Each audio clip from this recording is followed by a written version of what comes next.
This is Healthcare Bill Part number 71. Okay. We are on page 61, and this is talking about flexibility.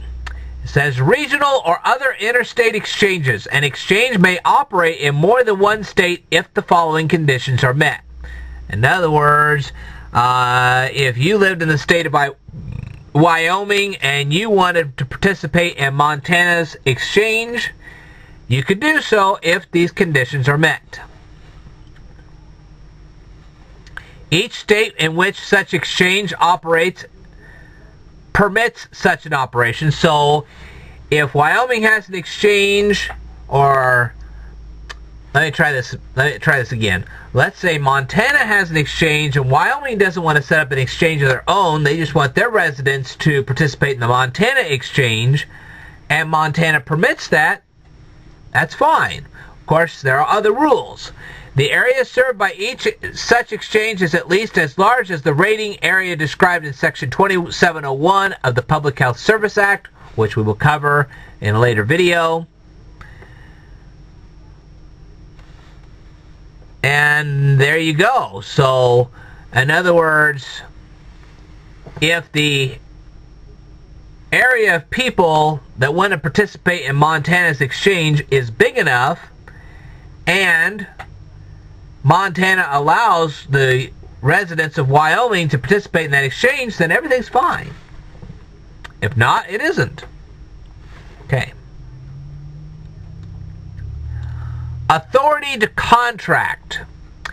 In general, a state may elect to authorize an exchange established by the state under this section to enter into an agreement with an eligible entity to carry out one or more responsibilities of the exchange.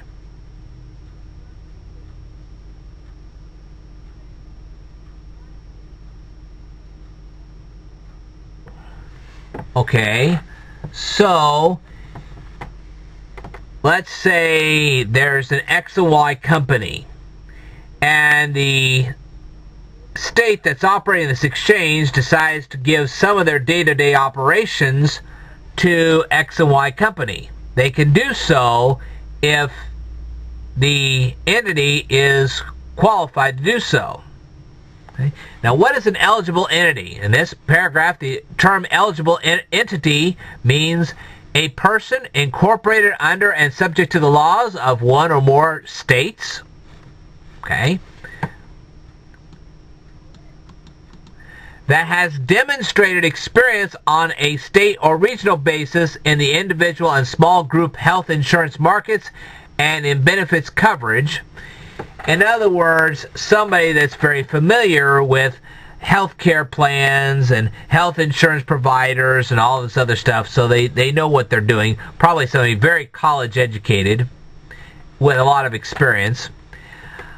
That is not a health insurance issuer, or that is treated under subsection A or B of Section 52 of the Internal Revenue Code of 1986 as a member of the same control group or corporations, or under common control with, as a health insurance issuer, or the state Medicaid agency under Title 19 of the Social Security Act. So if the state Medicaid agency wants to do some of the work of the state exchange, they can. Also, as long as X and Y company is not associated with any health insurance provider, like, say, Aetna or Blue Cross Blue Shield or United Healthcare or anything like that, then they can help with some of the day-to-day operations of the state exchange. Whew.